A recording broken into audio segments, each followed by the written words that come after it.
Rubinacho 2011 y Acete de Cristo 95.3 FM tiene el agrado de presentar al Ministerio Vida Nueva para el Mundo con el doctor Armando Alducin.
Buenos días, nos da mucho gusto en esta mañana enviar vía satélite esta conferencia titulada La genética y Dios.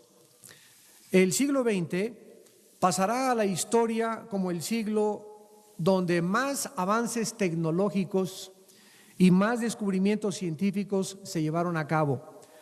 Pero también, paradójicamente, el siglo XX ha sido el tiempo donde más sangre ha sido derramada.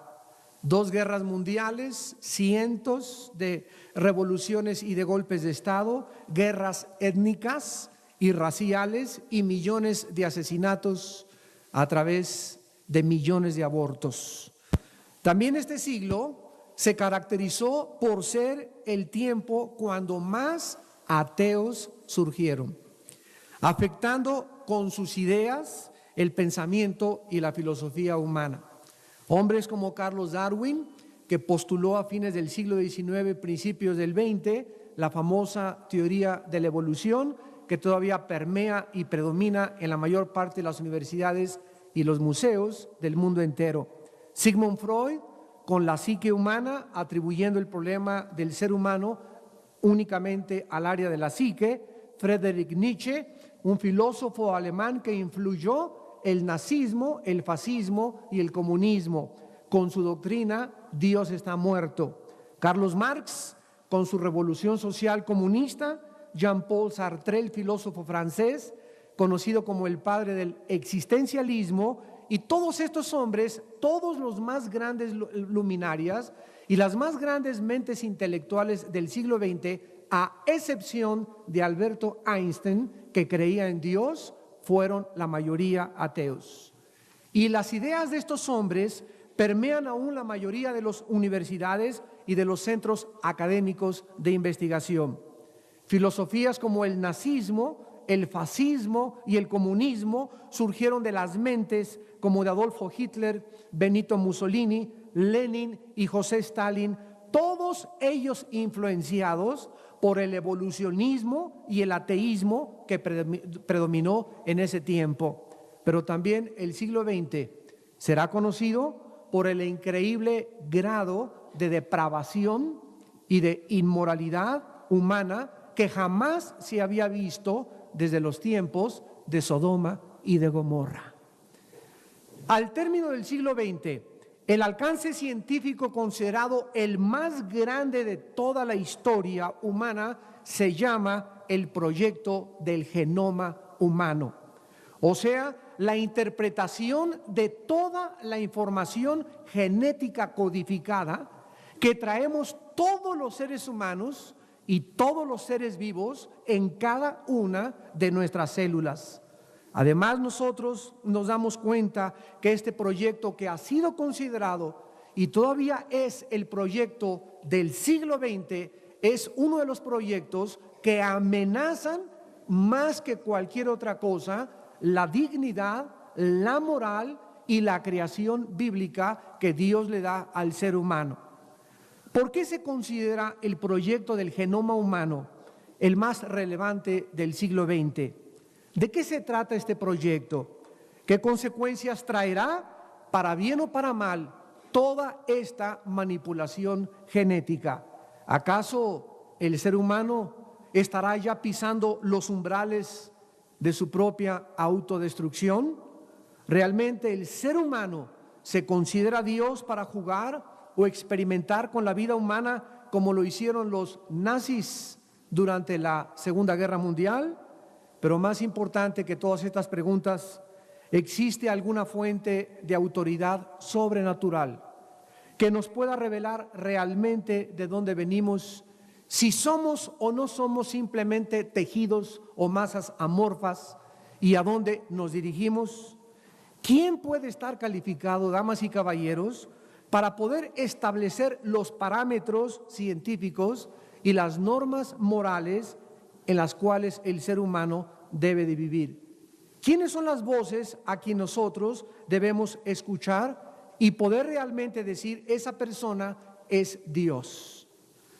El padre de la genética moderna fue el austríaco y monje católico llamado Gregorio Mendel, que vivió en el siglo XIX. Antes de que se descubrieran sus hallazgos, los científicos y los médicos solamente podían especular de cómo se traspasaban o se transmitían los rasgos familiares de generación en generación. Aristóteles, por ejemplo, creía, y no estaba muy alejado de la realidad, que el esperma masculino contenía todos los planes para un hijo y que venía la información del padre y de la madre. Mendel demostró, entre otras cosas, que las características de un ser humano que acaba de nacer provienen de ambos padres y que siguen un patrón predecible generación tras generación. Los descubrimientos de Gregorio Mendel fueron impresos en un periódico en 1866, pero fueron ignorados por los científicos de aquel tiempo, tal vez porque los hallazgos de este monje contradecían las teorías de otro científico contemporáneo de él llamado Carlos Darwin. Darwin publicó su libro El origen de las especies en 1859, postulando que Mendel estaba equivocado y que las características adquiridas podrían ser heredadas y el cambio era un proceso normal. En otras palabras, Darwin comenzó a enseñar que una jirafa tenía el cuello largo porque después de estar tratando de alcanzar las ramas se le estiró el cuello, y que cada animal iba desarrollando, de acuerdo a las condiciones del medio ambiente, sus características naturales. La clonación no es algo nuevo para los científicos, porque hace 30 años se le asociaba principalmente con la horticultura y con la agricultura. Cuando hablamos nosotros de la palabra clon, estamos nosotros mencionando a un organismo o a un grupo de organismos producidos a partir de un organismo de una célula única, de manera que todos los factores hereditarios genéticos son idénticos. Esta manipulación genética se llama la clonación y se ha trasladado a formas de vida más elementales a los mamíferos. En 1950 se congela por primera vez el semen de un toro a menos 79 grados centígrados. En 1952 se produce la primera clonación animal. Se desarrollan células de ranas asexuales de renacuajo. En 1978, cuando se estrena la película Los niños del Brasil, donde un plan se hace para clonar a pequeños Hitlers, se concibe por primera vez en un laboratorio, en una probeta, a la bebé Louise, mediante una fertilización in vitro. Fertilización in vitro significa que el óvulo de la madre y el esperma del padre son fecundados in vitro. In vitro significa en el latín en un cristal o en una bandeja de cristal, fuera de la matriz de la madre. En 1983 se transfiere por primera vez el embrión de una madre humana a otra. 1986, la señora Mary Beth Whitehead acepta convertirse en la primera madre sustituta mediante inseminación artificial. Y en 1996, el científico escocés Ian Wilmut y su equipo clonan por primera vez en la historia un animal llamado Dolly, correspondiente al género de las ovejas. La revolución genética ha ido de una forma increíble en los últimos 20 años. A principios del 98, algunos científicos con fondos públicos que comenzaban a integrar lo que se llama el Proyecto Genoma Humano predecían que tardarían 7 años para poder realmente descifrar todo el código genético hereditario que traemos en cada una de nuestras células. En 1998 estaba descifrado el 10% del genoma humano, pero un científico llamado Craig Venter anuncia que él terminaría para el año 2001 este proyecto por la cantidad de $200 millones. En junio del año 2000, el objetivo se fija y se hace el primer borrador de todo el genoma humano. El 26 de junio del año 2000, el presidente Clinton y el primer ministro de Inglaterra, Tony Blair, anuncian que se había completado científica y oficialmente el primer borrador preliminar. Este era un momento sorprendente en la historia humana, porque por primera vez el ser humano podía leer su propia receta. El genoma humano es un manual de instrucciones para construir y para hacer funcionar el cuerpo humano. Cuando nosotros comenzamos a pensar en las implicaciones que estos descubrimientos e investigaciones y manipulación genética está adelantándose a conocer, nosotros tenemos como ciudadanos, como cristianos, como miembros de la familia, como padres, como maestros, como profesionistas, que tener una voz, porque la mayor parte de la gente ignora realmente qué es lo que se encuentra detrás de todo este proyecto. ¿Saben ustedes que probablemente tengamos de 80 a 90 mil genes en el cuerpo humano? Hasta ahora se han aproximadamente encontrado 8,000 genes, pero el número crece a razón de varios cientos al mes. El cuerpo humano tiene aproximadamente 100 billones de células. Al ratito les voy a comenzar a explicar esto de una forma gráfica, desde luego descrita mentalmente, para que tengan una idea de lo que tenemos en el cuerpo humano. Aproximadamente más de 100 billones de células.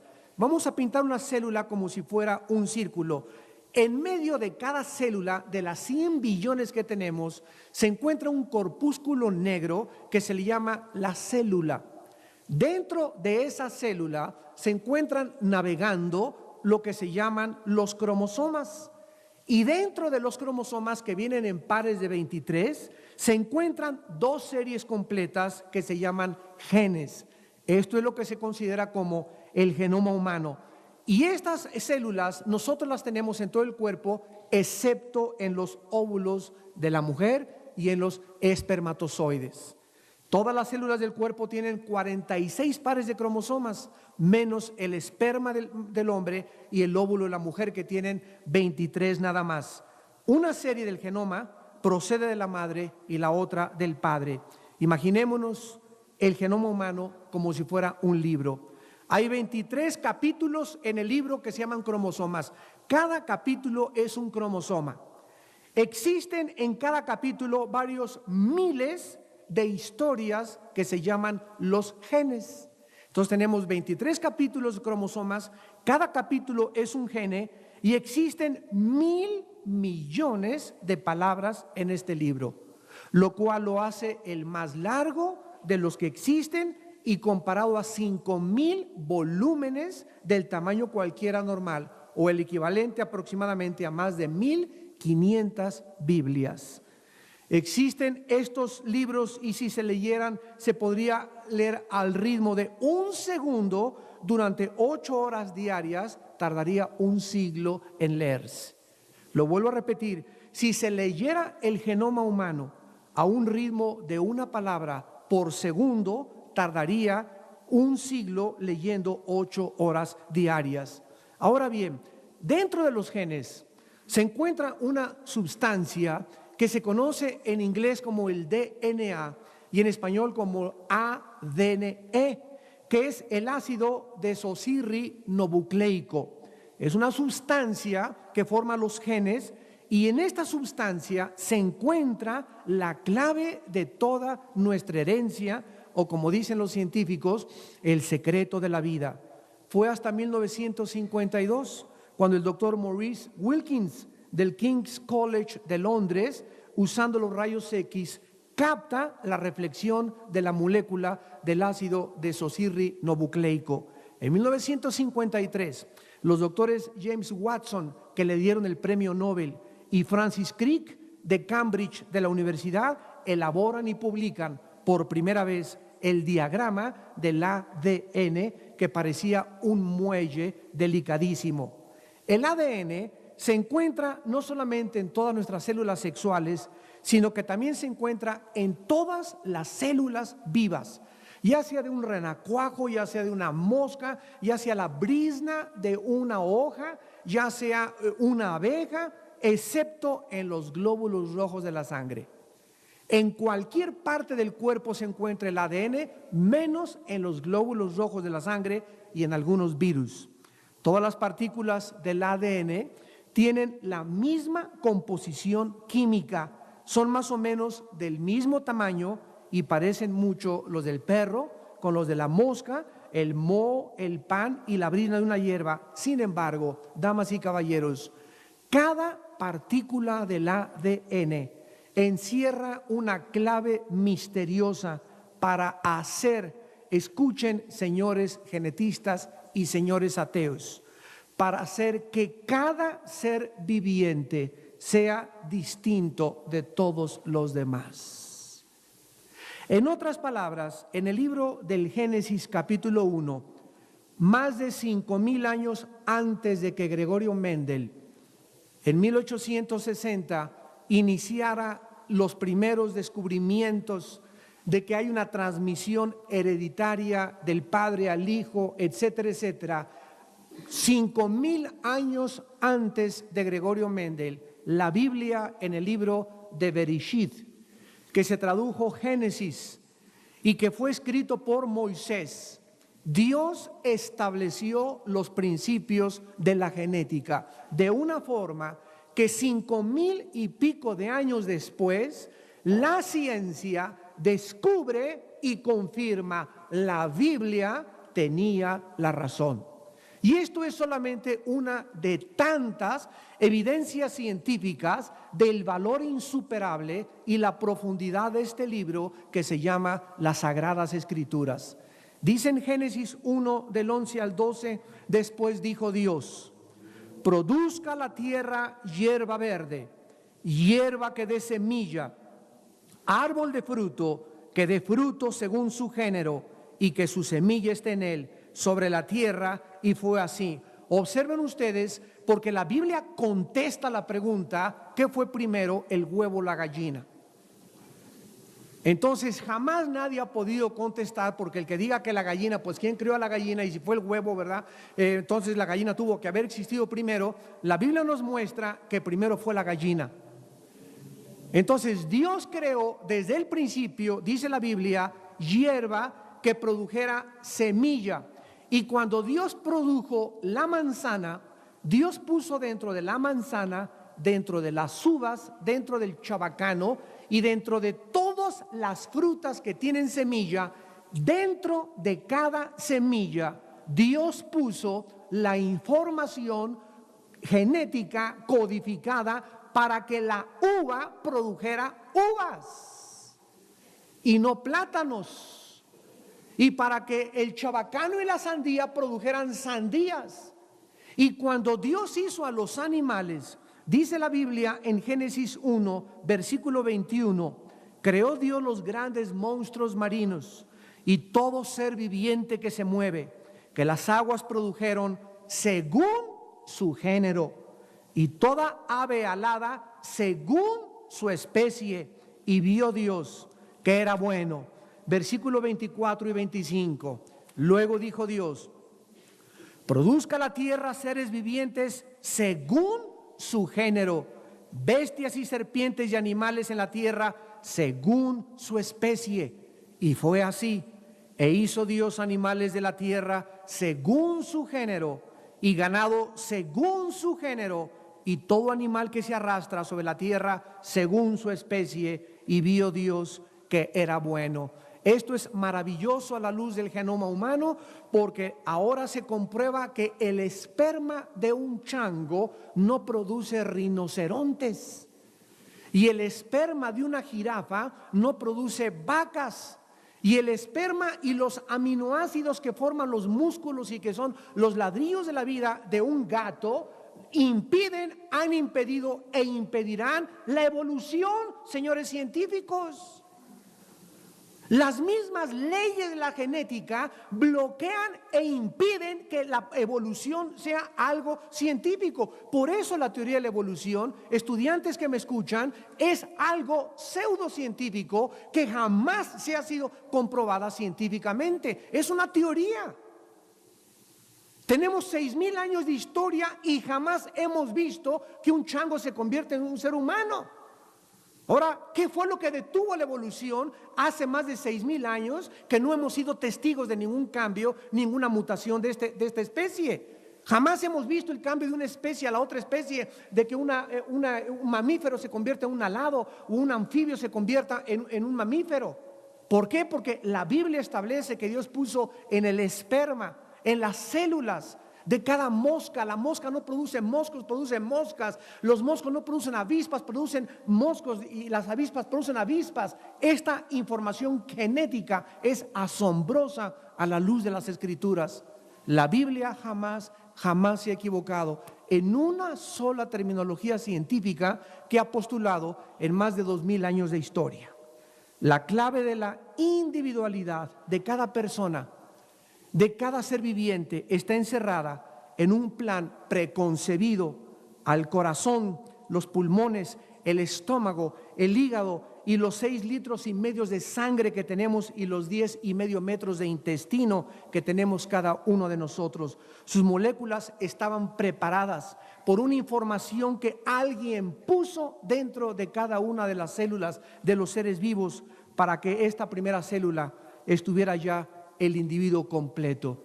Acaban de determinar en la Academia de Ciencias en Estados Unidos que en el momento de la fertilización, en el momento de la fecundación, y gracias a Dios que el Tribunal Superior de Justicia de México lo acaba también de oficializar, acaban de determinar en México que en el momento de la fecundación y de la fertilización o de la concepción, el ser humano es un individuo. Durante muchos años se debatió que si a los 3 meses dentro del vientre el cigote o el feto ya era un individuo, que si se le podía abortar a los 6 meses, que si se le podía abortar a los 9 meses, porque nadie podía determinar cuándo comenzaba la personalidad del ser humano. Damas y caballeros, en el libro de Jeremías, escrito hace 2,700 años, en el capítulo 1, en el versículo 5, Dios le dice al profeta Jeremías: antes de que te formase en el vientre te conocí, y antes que nacieses te santifiqué, y te di por profeta a las naciones. Este conocimiento que trasciende nuestra capacidad pensante nos enseña que el Dios de la Biblia nos revela que antes de que se iniciase la formación del embrión y cambiara cigote a feto y finalmente a bebé, Dios nos conocía a cada uno de todos nosotros, y que había un propósito. La palabra propósito, tomen nota, es la razón original para que algo exista. La palabra propósito es la razón original para que algo exista. La persona que diseñó este micrófono que tengo en mis manos, los componentes que puso dentro del micrófono, el que tuvo la idea y el fabricante, lo hizo para que el micrófono, en el momento en que yo me pongo aquí enfrente y se conecta a ciertas bocinas, amplifique mi voz. Este micrófono no fue usado para usarlo como cuchara de sopa, ni para sacar, ni para limpiarme los oídos, ni para peinarme. El propósito original es amplificar mi voz. Entonces nosotros tenemos que entender cuál es el propósito original por el cual Dios nos creó.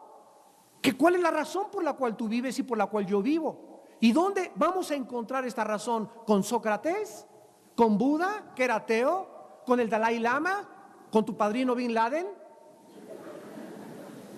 ¿Con Mahatma Gandhi? Todos han sido hombres comunes y corrientes que han filosofado y han especulado. Pero cuando venimos a la persona de Jesús, el Hijo de Dios nos dice: yo soy el camino, la verdad y la vida. He venido a revelarles el secreto de la vida y las profundidades del universo. Y estos secretos de la vida y del universo que trascienden la mente intelectual del hombre no son encontrados a través de títulos académicos, ni de tu inteligencia, ni de tu razonamiento, sino a través de la conversión, cuando nacemos de nuevo y nos convertimos en nuevas criaturas delante de Dios. Es increíble que el profeta haya podido decir que Dios ya en el vientre, ¿saben lo que está diciendo? Dios le está hablando a un profeta en el vientre de su madre y le dice: cuando estabas en estado embrionario ya estabas completo. Vean ustedes otro pasaje en el Salmo 139, donde el rey David, en el versículo 13 al 16, hace 3,000 años, lo que los genetistas están descubriendo apenas en este siglo pasado, hace 3,000 años el rey David explicaba y declaraba que la vida humana se iniciaba desde el momento en que somos embriones. Dice el Salmo 139, versículo 13 en adelante: porque tú formaste mis entrañas y tú me hiciste en el vientre de mi madre. Te alabaré porque formidables y maravillosas son tus obras. Estoy maravillado y mi alma lo sabe muy bien. No fue encubierto de ti mi cuerpo, bien que en oculto fui formado y entretejido en las profundos de la tierra. Mi embrión vieron tus ojos. Ya en estado embrionario, de alguna forma sobrenatural y misteriosa, pudimos ver a Dios. Yo estoy seguro que esta es la razón por la cual no importa que hayan sido egipcios o babilonios o sumerios o aztecas, todos los seres humanos a través de toda la historia, sin ninguna excepción, han declarado, han establecido a través de sus acciones y de sus religiones que han creído y aceptan la existencia de un ser que trasciende su capacidad de pensar a un ser que se le ha llamado Teos, que se tradujo Dios. Los egipcios enterraban a sus víctimas, a sus muertos con su espada y con su comida. ¿Quién les puso a los egipcios en su conciencia la noción de que algo después de la muerte iba a suceder?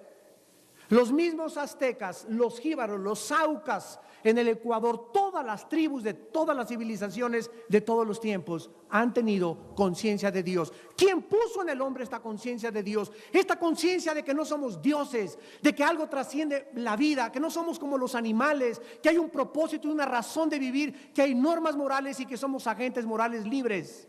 ¿Quién puso esto dentro del ser humano? La Biblia dice, desde que estábamos en estado embrionario, Dios puso su conciencia eterna en el ser humano. Las moléculas del ADN estaban preparadas en cada uno de nosotros y en todos los seres vivos con un plan preconcebido, repito, para que cuando el embrión, los 23 cromosomas del esperma de mi padre y los 23 cromosomas del óvulo de mi madre se juntaron para producir una célula de 46 que comenzó a multiplicarse, de repente ahí dentro de la matriz de mi madre, ¿quién le dio una orden a un hígado para que fuera hígado? Para que de repente se formara un corazón. pulmones, células nerviosas, neuronas del cerebro, el riñón, y además para que todo creciera armoniosamente, para que dentro del vientre de mi madre aparecieran ojos y pelo. ¿Quién dio? ¿Dónde estaba esa orden? ¿Quién está pasando esa información para que se vaya elaborando entre nosotros tal maravilla? ¿Las partículas cósmicas de los extraterrestres?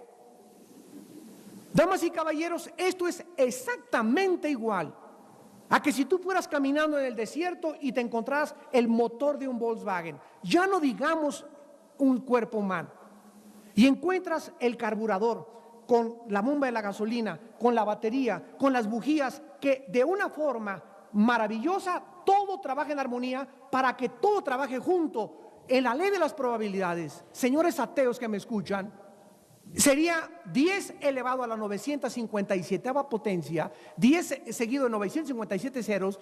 Esas probabilidades existirían de que alguien calculara que se hizo por accidente.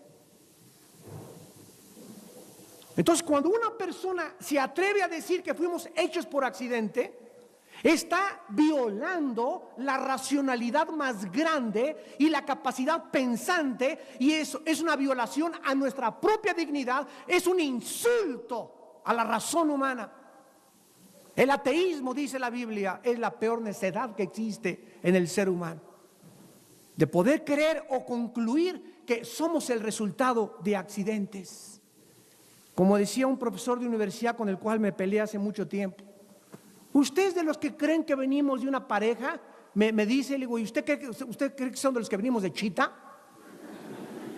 Me dice, ¿qué me quiere usted decir? Y le digo, usted me viene a decir y a criticar que enseño yo a través de la Biblia que hubo una primer pareja. Y esta primer pareja, hay más evidencias científicas, genéticas, antropológicas y arqueológicas que provenimos de una primer pareja a que venimos de los animales.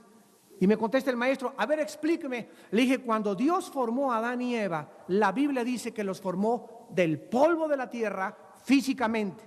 Y la ciencia comprueba que los 19 elementos químicos que forman el polvo de la tierra, ácido, fosfatos, azufre, manganeso, etcétera, etcétera, sodio, son los elementos químicos que forman el cuerpo humano. Y los 4 gases que forman la tierra, nitrógeno, oxígeno, carbono, son los 4 gases que forman el cuerpo humano. Ah, no sabía. Además, cuando Dios dice en la Biblia que formó a la mujer, qué interesante que Dios no haya iniciado el proceso de la reproducción humana con la mujer, sino que lo comenzó con el varón. Y del varón sacó a la mujer. ¿Por qué? Porque ahora la genética lo demuestra, que los varones tenemos 2 cromosomas, XY, las mujeres solamente tienen XX. Entonces, cuando Dios saca del hombre el material genético para formar a la mujer, pudo haber sido una mujer porque no hubiera sido una raza híbrida. Si hubiera sacado Dios al hombre de la mujer, hubiera sido una raza híbrida, porque a la mujer le falta el cromosoma Y. Y esto es increíble a la luz del genoma humano y los descubrimientos actuales. Las enseñanzas, las declaraciones, las postulaciones científicas de la Biblia son 100% exactas.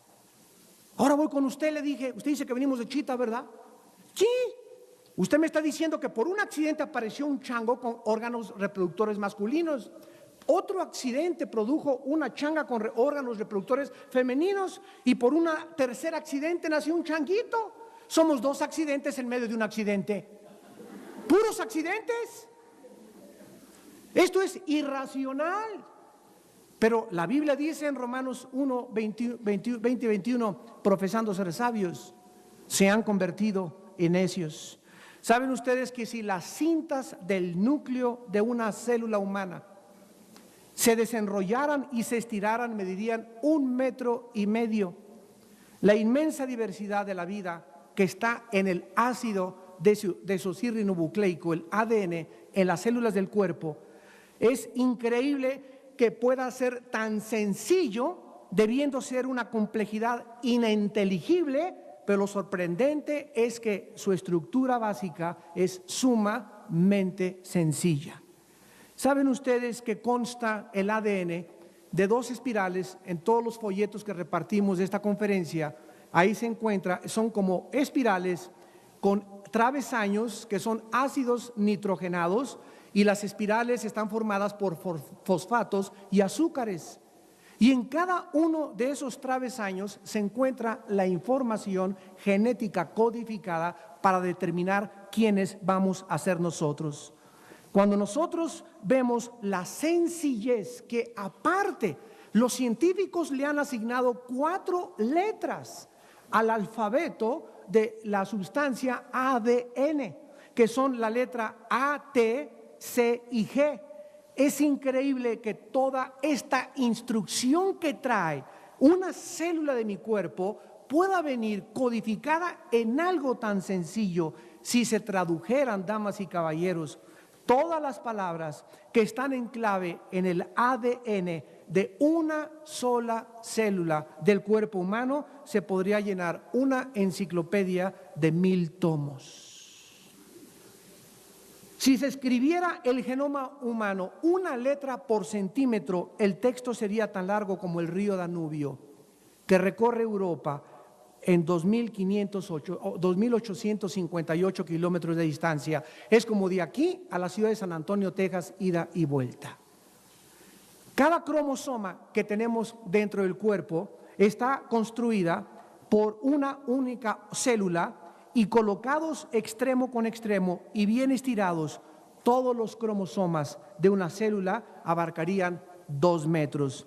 Pero todos los cromosomas de todas nuestras células del cuerpo abarcarían 160.000 millones de kilómetros. Estoy hablando de 6 días luz. La luz recorre 26.000 millones de kilómetros por día o 300.000 kilómetros por segundo. Existen 960 trillones de kilómetros de ADN humano en la Tierra, lo suficiente para llegar de aquí a la siguiente galaxia. Por accidente. El filamento del ADN es información, es un mensaje escrito en un código. Hace algunos años yo le iba a mandar una carta a un astrofísico que murió ateo llamado Carlos Sagan. Él defendió su ateísmo antes de morir, y faltando 15 días antes de morir, Carlos Sagan declaró a un periódico americano lo siguiente. Sí, porque le preguntaron, ¿por qué usted no cree en Dios? Y él contestó, si yo recibiera un código genético o un código escrito, revelado, de extraterrestre, que yo pudiera descifrar para que Dios me dijera que existe, yo creería en Dios. Desgraciadamente, Carlos Sagan murió antes de que se iniciara el proyecto del genoma humano. Porque si queremos buscar un código sobrenatural que exista de extraterrestre dentro de nosotros mismos, es el ADN. ¿Saben ustedes que los genes son las recetas codificadas? Y es demasiado perfecto para creer que sea un accidente. El código está escrito en una forma que lo podamos comprender y lo podamos leer. ¿Saben ustedes que el alfabeto inglés tiene 26 letras?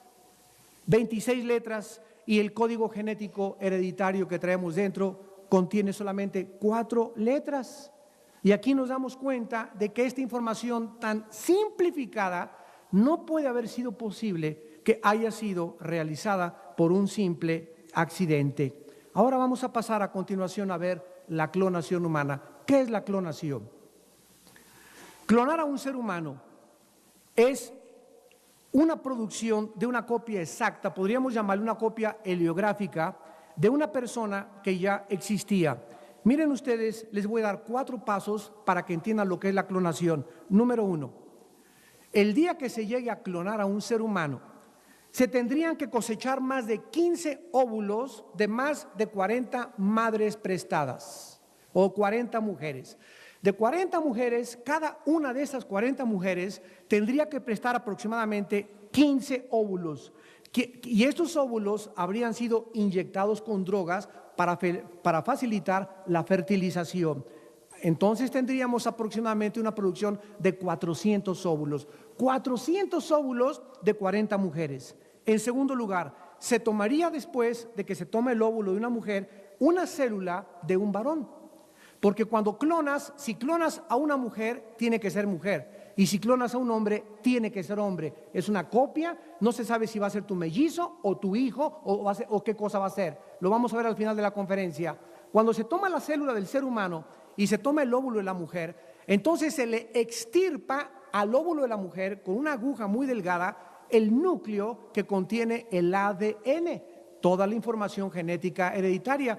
Y entonces se le inyecta el núcleo de la célula del varón, se le inyecta y se hace que se fusione el óvulo con la célula a través de corrientes eléctricas. Una vez de que viene esta fusión, a través de diversos químicos comienza la reproducción celular y entonces se le tiene que inyectar a otras mujeres que se les llaman las mujeres prestadas o se les llaman a las mujeres que ellas van a ofrecer su matriz para que crezca este embrión. Por causa de que los embriones fracasan frecuentemente en la implantación, cada madre recibiría varios óvulos a la vez, pero aún así se necesitarían 50 madres prestadas o sustitutas para poder asegurar 9 o 10 embarazos. De estos embarazos, la mayoría van a acabar perdiéndose o abortándose cuando se encuentren anormalidades.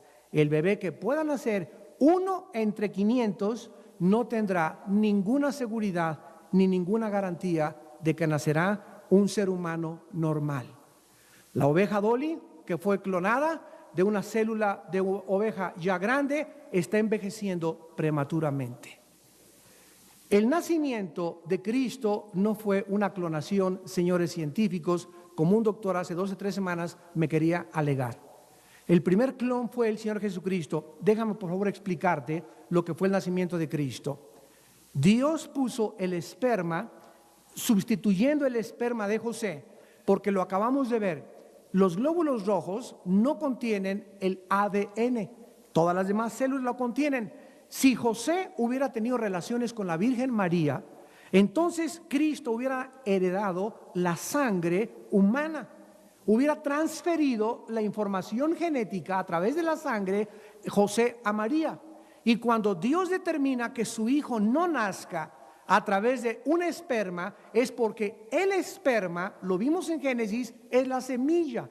Dios nos puso a los varones la semilla, las mujeres son las receptoras de la semilla, pero la semilla la traemos los varones.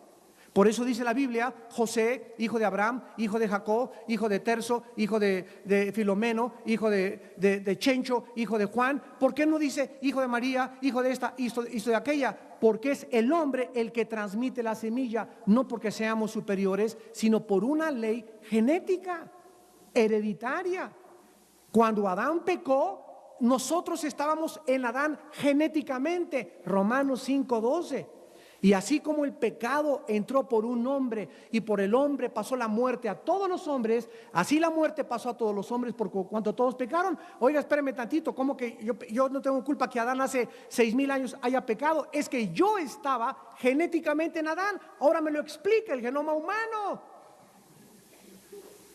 Yo estaba en mi bisabuelo, yo estaba en mi tatarabuelo, él es nuestra cabeza representativa federal. Adán, cuando Adán cayó, caímos todos. Y lo que él hizo, tú también lo estás haciendo y lo repites también. Y esto que explica la genética adquiere coherencia y sentido común a la luz de la teología moderna. Esto es maravilloso, ahí me emociona tanto. Entonces, ¿cómo pudo nacer Cristo sin un padre humano? Dios formó el esperma con los 23 cromosomas perfectos para fertilizar el óvulo de María. Dios diseña un verdadero nacimiento virginal, pero en un esfuerzo a jugar a Dios, los científicos están creando sus propios nacimientos virginales a través de la clonación. Quiero resumirles y decirles, la clonación es una imitación del nacimiento virginal de Jesús. Eso es lo que es un clon. Tratar el diablo de manipular los genes para que no intervenga la semilla, que es el esperma humano, y traer a través de otros medios a un ser humano a esta vida. Vamos a comenzar a contestar algunas preguntas importantes de lo que son las enfermedades genéticas para terminar con la dignidad humana que nos da la Biblia.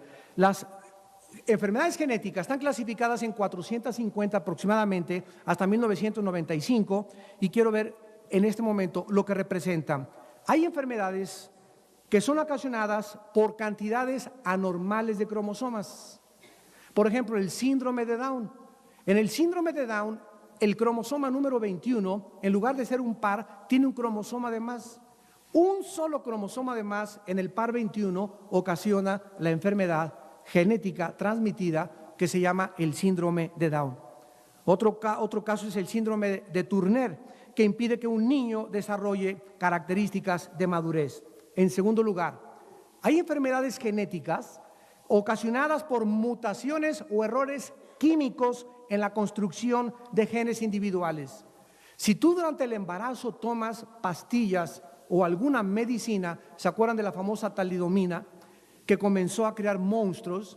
Si en el embarazo la mujer comienza a tomar, no sé, ¿verdad? Hay unas que hasta la aspirina les puede afectar, puede alterar la genética que no estaba alterada de tu abuelita.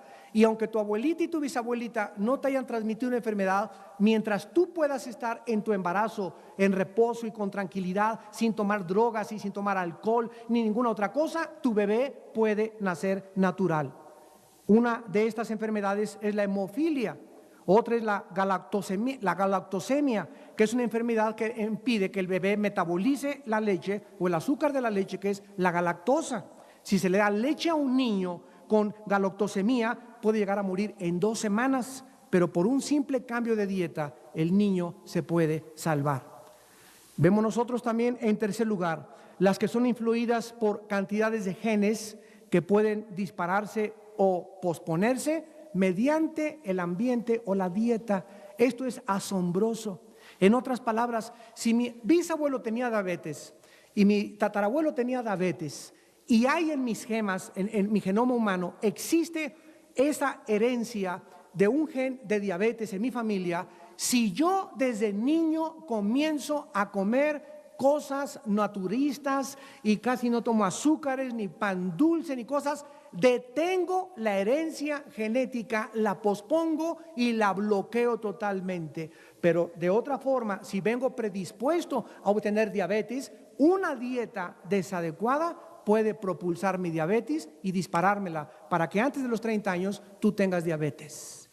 Si tienes problemas cardíacos hereditarios, que ya están comprobados que parecen el 15 o en el 16avo par de los genes, tú puedes, tomando, ¿verdad?, diario 2-3 litros de agua, no tomando nada de azúcares, ni nada de grasas, nada de colesterol, puedes llegar a los 85 años de edad, manteniendo tu peso exacto y detienes y bloqueas las maldiciones de las herencias que son transmitidas por los genes por la simple manera en cómo comes. Lo hemos dicho tantas veces, damas y caballeros, muchos de ustedes están enfermos por lo que comen, la mayoría no saben comer. Ahí están a las 10 de la noche patitas de puerco en vinagreta, 1 litro de atole. Miren ustedes el ataque ahora son contra los niños. Los niños, vean ustedes, 3 o 4 veces a la semana, bolsas de papitas. Una bolsa de papitas tiene más de 80 gramos de colesterol. Las papitas, los paparochis y las cochinadas que venden, nada de ese material fue diseñado por Dios para que mis riñones, ni mi hígado, ni mi estómago, ni mi tráquea lo asimilaran. Dios creó las cosas exactas como son verduras, como son vegetales, como son frutas, para que mi cuerpo, que está totalmente diseñado para que pueda compensarse e interrelacionarse con la comida, pudiera funcionar. Pero si yo fabrico químicamente alimentos, que es la moda actual, y comienzo a ingerir esta clase de chatarra que se le llama, los niños comienzan a creer defectuosos. Acaban de descubrir hace 6 años que el azúcar de los refrescos en los niños les impide y les bloquea el sistema inmunológico, que es una defensa invisible que tenemos en el cuerpo contra las enfermedades. El azúcar debilita el sistema inmunológico del ser humano. Síguele con tus conchas de pan dulce.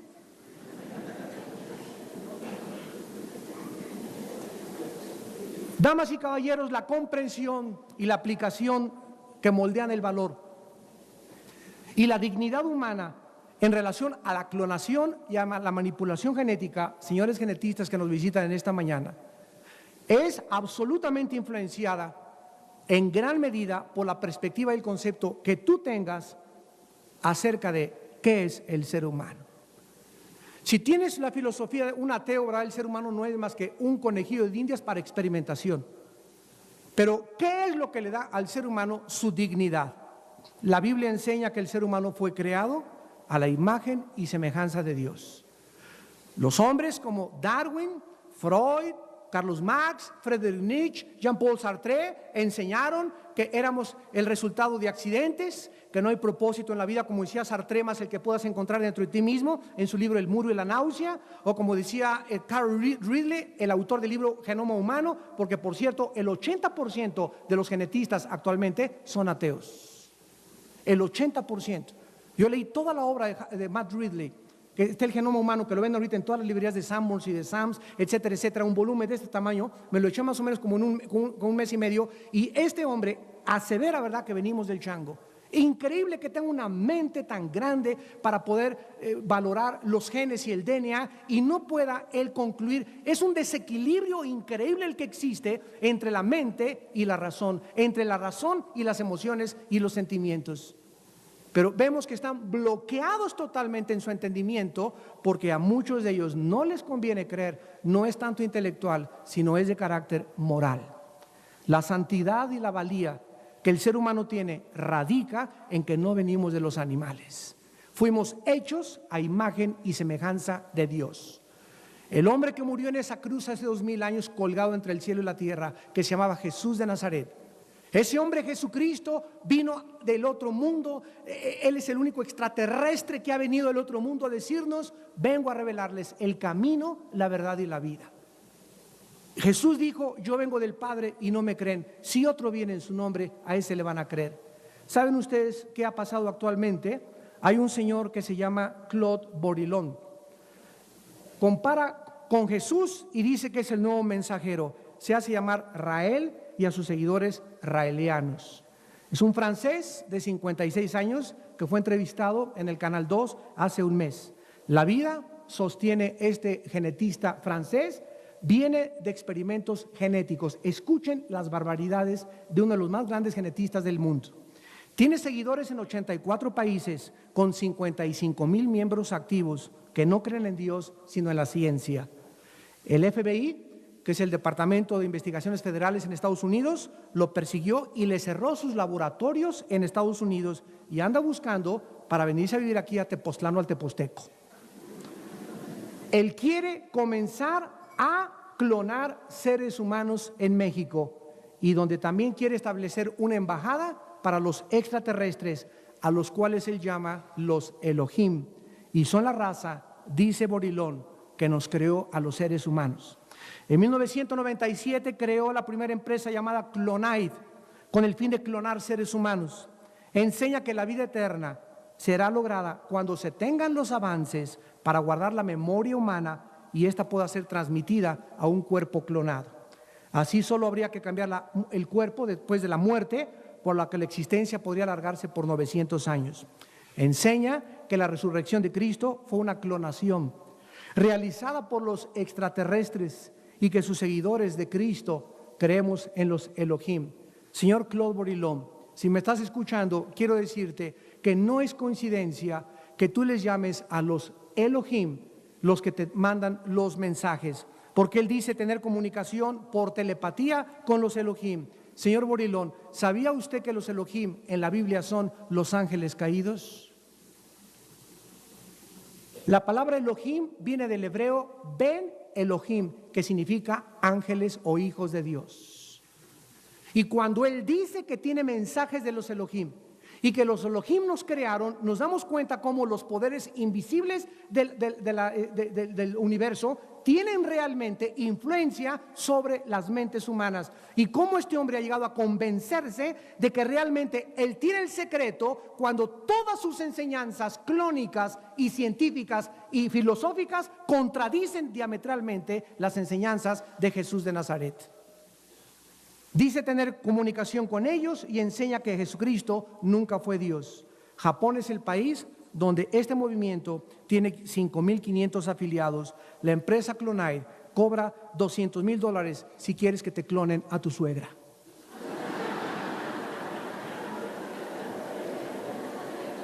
Y este hombre, si quieres invitarlo a dar una conferencia, Claude Bourillon, Rael, alias Rael, te cobra $100,000 por una conferencia pública. Si lo quieres invitar a cualquier anfiteatro. Es increíble que casi todos estos científicos e investigadores del campo genético sean ateos o agnósticos, como Matt Ridley, repito, el del libro Genoma Humano. Debemos aprender, damas y caballeros, la lección del Renacimiento. Cuando los intelectuales franceses reaccionaron contra la Biblia y contra las enseñanzas de Dios y condujeron a la juventud a lo que se llamó el iluminismo y posteriormente el racionalismo alemán.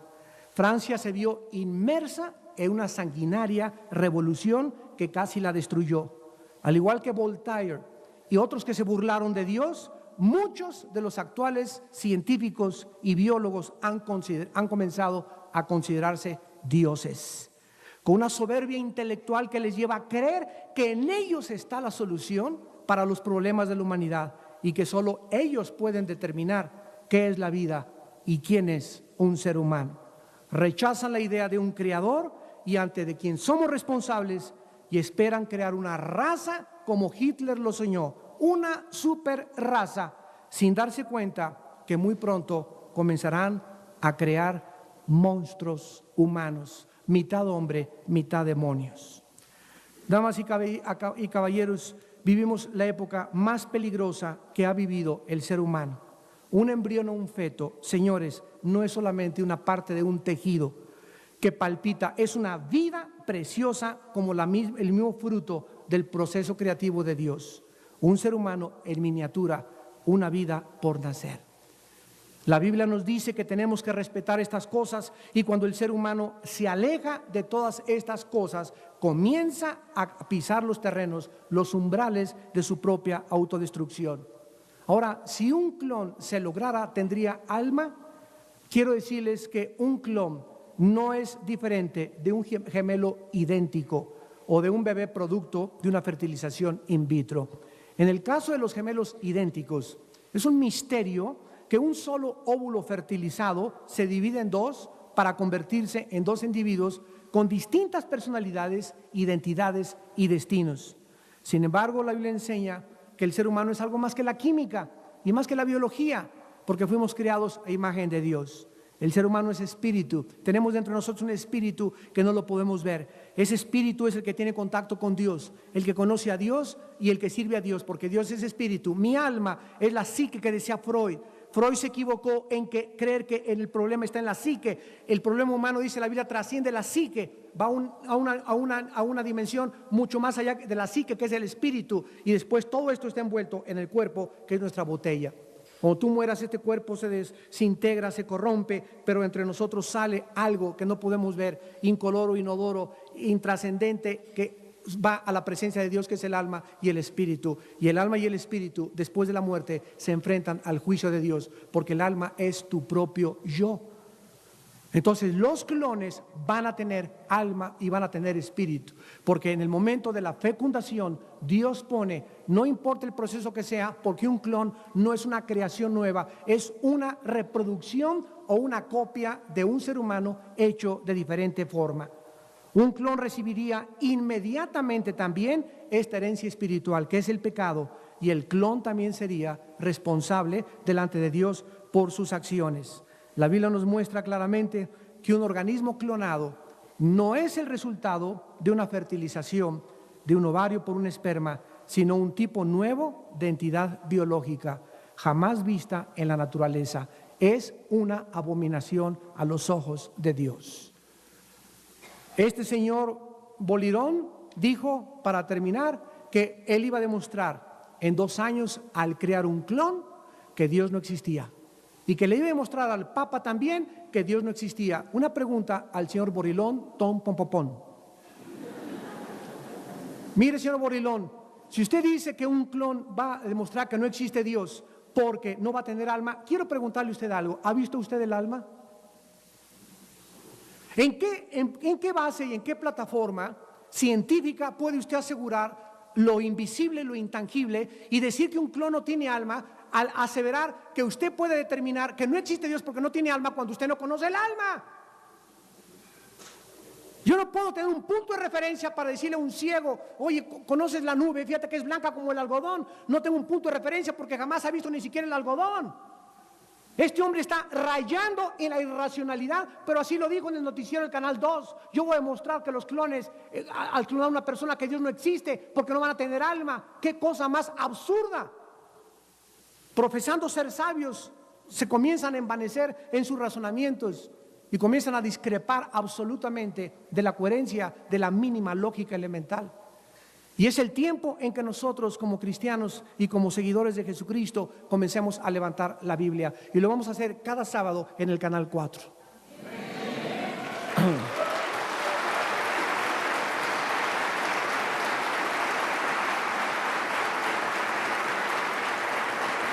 La familia es el diseño de Dios, y Dios trajo a Adán, a Eva, no le trajo a Pepe ni a Jorge. Y Dios no tuvo tampoco la idea original de que nacieran los seres humanos solamente de Eva y solamente de Adán. La clonación es el ataque más grande científico contra la familia, que es la institución más grande de cualquier sociedad. Decía Napoleón: denme grandes familias y haré de Francia el más grande imperio mundial. Si la familia es destruida, los fundamentos son destruidos, porque las familias son las que formamos toda sociedad y todo país. Y la clonación es el ataque más grande, satánico y científico contra la familia, en aras y a favor de la ciencia. Así como cuando se hizo la fusión atómica nuclear y se bombardeó el plutonio 235 para crear la primera bomba atómica, así el ser humano se dio cuenta, como decía Einstein, le mandó una carta al presidente Roosevelt: estoy horrorizado de que este experimento científico de la reacción en cadena se haya usado para matar a 100,000 japoneses en Nagasaki y Hiroshima. Todo lo que el hombre hace, lo hace con el pretexto de la ciencia, pero el hombre deforma todo lo que crea y todo lo que inventa y todo lo que desarrolla, porque el hombre tiene un problema que se llama pecado en su corazón. Y Jesús vino a pagar por nuestros pecados en una cruz hace 2000 años. Y en esta mañana Él quiere que tú entiendas que el ser humano tiene que venir a través de un hombre y de una mujer. Una pareja de lesbianas es una abominación que adopten a un niño, o que clonen a una hija, o que clonen un par de homosexuales a un hijo, porque son aberraciones en contra del diseño de Dios. No somos dioses ni vamos a establecer nosotros las normas morales. El hombre no puede legislar la moral. Dios es el juez y Dios establece desde el principio sus leyes, y Dios nos dice: no cometerás inmoralidad. Y no crean ustedes la mentira de Satanás de hace miles de años, que serán como Dios. Nosotros nunca seremos dioses, jamás alcanzaremos el nivel de dioses, porque no nos creamos a nosotros mismos. Yo no escogí cuándo nacer, ni sé cuándo voy a morir, pero hay un Dios que tiene un propósito en mi vida y que es real a mi vida cada día, y me dice que Él es el camino, la verdad y la vida. ¿Cuántos de ustedes en esta mañana no quisieran venir a la cruz de Jesucristo? Les pido que por unos instantes inclinen su cabeza. Así, con tu rostro inclinado, dale gracias a Dios que no estás muerto. Porque si estuvieras muerto o muerta, no podrías hacer la decisión que en esta mañana puedes hacer. Después de la muerte ya no hay más oportunidades, según la Biblia, porque está establecido a los hombres que mueran una sola vez y después el juicio. No hay reencarnación, no hay transmigración, no hay otra oportunidad.